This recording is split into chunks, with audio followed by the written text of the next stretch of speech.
Good morning, good afternoon, and good evening. I just wanted to go ahead and go live. Uh, it's YouTube, so I might not get a viewer, but I think what I have to say can probably help someone. Um, I was thinking about dealing with rejection, and I think a lot of people struggle with the fear of rejection. And there's so much going on, and everyone wants to be thought of, considered, validated. But the fear of rejection can hold someone back from being their authentic self. And one thing I'm doing with Rebuilt is teaching caregivers, builders, teachers, people who are molding girls who might have health issues, have dealt with poverty, who have been in foster care, realizing that they need to invest in themselves and practice self care. And the way that builders can do that is by modeling these behaviors and learning to go through uncomfortable situations. So that's where I came up with thinking about rejection. Kids deal with rejection. We as adults deal with rejection. So, how can we get through that? And I'm a grad student in mental health counseling, so I'm not done with school. I'm ready to just finish. Been working on my master's for a few years, but life circumstances, I haven't been able to do it full time. But rejection is the definition for rejection. The dismissing or refusal of a proposal, idea, etc. Like, I'm just trying to send some ideas, give some ideas. And for me, if I'm really comfortable with a group of people or with a concept or a job idea or anything, I'm an idea person. I'm okay if my idea is not accepted. However, I at least want to be heard out. And when I get in a relationship with people who are refusing to hear me out, I back up and I disengage that concept because I'm just an idea person. And one thing I've decided to do, regardless if a person will accept it, a good idea is a good idea. And so I've really had the heart and the desire to focus on that, focus on not being afraid to embrace the idea, even if who I thought the idea would be great for won't use it. Um, I have been fortunate enough to know, love women who have been pack rats, and I try so hard not to be. And so I've been working on decluttering physical objects. But one thing I've been talking to myself about is embracing those ideas, writing them down. If they're not useful for me in this season of life, years down the road, it could be useful. So, not being afraid to embrace those ideas and store those. So, while I minimize physical items, I need to embrace and empower myself to store and protect good ideas, good solution, good resources. And it helps minimize the fear because I think because how people have been taught to communicate, we feel that they are rejecting us and they could just be rejecting our idea. Okay. So learn to realize that regardless of the situation, of what you're trying to do, what you're trying to present. It's good. And sometimes we feel the fear of rejection because we don't think we're good enough. And that comes with the idea of shame. I was listening to an audiobook. I still have like 1 more hour left, and it's called The Power of Vulnerability. And a lot of people struggle with shame. And I think it's because we don't really sit in our feelings. I think because we have used certain terms inappropriately. And I mean, don't sit there and feel sorry for yourself. Um, you caught up in your feelings.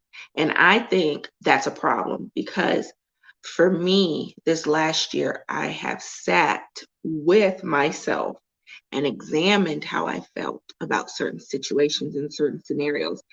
And it has benefited me. But I know what my motive was to sit in an uncomfortable situation. Um, I like to sit and reflect. I love where I'm going with my life. Therefore, when I look back, I see so much growth. I see so much balance. I see so much determination. So when I reflect back on how I used to wallow in self pity, I think that's what gave. Uh, um, how do I word this? I think that's why I had a fear of acknowledging my feelings. I had a fear of sitting with my feelings. Um, as a believer, as a believer in Jesus Christ, um, since 2006, I've always been empowered and okay with examining myself to make sure, I'm not doing nothing wrong or what my motives are for certain situations. And that's different than sitting and feeling something that's uncomfortable because people who have dibbled and dabbled with depression or who have been clinically diagnosed with clinical depression, that's not a comfortable place to be in. And so that was one of my fears of examining my feelings because you never want to take it to a uncomfortable negative place.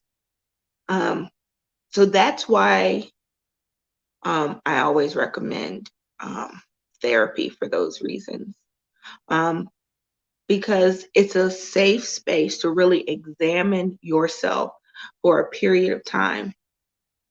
I think wallowing is different than examining yourself because when someone wallows there, even if they're moving along with life, you could be out having a great time and they just bring it up instead of a person setting aside special time to journal, to meditate, to listen to good, wholesome music, those type of things. Because we really need to be proactive in caring for ourselves. We need to really be proactive in diminishing negative traits that we carry. Okay. So those are things that I have done. My motive behind it hadn't always been in a loving or caring way. A lot of times when I was working on myself, it was because I seen so many deficiencies and I saw that how it could hurt other people. And I didn't want to be rejected by people. So that's why I worked on myself instead of working on myself because it's good for me. I always was considering other people. And that's why it's good to, have a balance, have a healthy group of people that you Bible study with, devotional groups. There's a lot of social groups online. Find the right niche for you. You're not everyone's cup of tea, and you can't take that personal. We have to stop making it seem like being rejected is a bad thing. Sometimes it's something that can save you. Like I was planning on attending a business trip, but I was encouraged not to go. And instead of feeling rejected, I felt maybe that's the best thing for me. And I found other work opportunities that helped me. You but it takes time. It takes time to get to a place where you can really peel back the layers. And especially if you're working with young people, it takes time.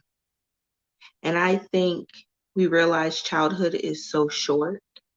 We realize how short our days are. Sometimes we're trying to push and instill such impactful learning experiences in like a day, in like a few minutes, in a few hours. And sometimes you just modeling healthy behavior, examining your feelings, even in front of children in a healthy way. Like, wow, you seen something sad in a movie? Wow, that made me sad. Certain things like that. Wow, that really made me happy. Teaching kids to speak those things because sometimes we don't know what we're feeling. Wow, I really felt impatient while we were waiting in the grocery line. Because a lot of times when you're young, you only think there's three emotions: happy, sad, and mad.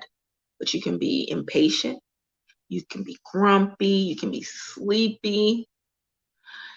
It's We want to empower people to know how they feel and not to settle for anything but their best for themselves. And if people treat themselves well, they'll treat others well.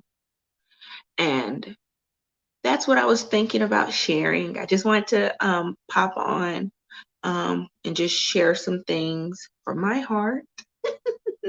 But I wanted to empower people not to fear rejection. There are benefits in being rejected, um, because when you realize the benefits, you can not fear these growing experiences.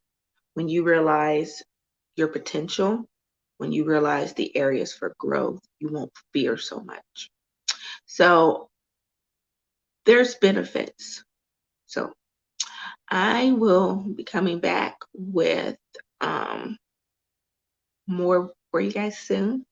Thank you for tuning in to Rebuilt, empowering builders to build up themselves while they're building up powerful young people.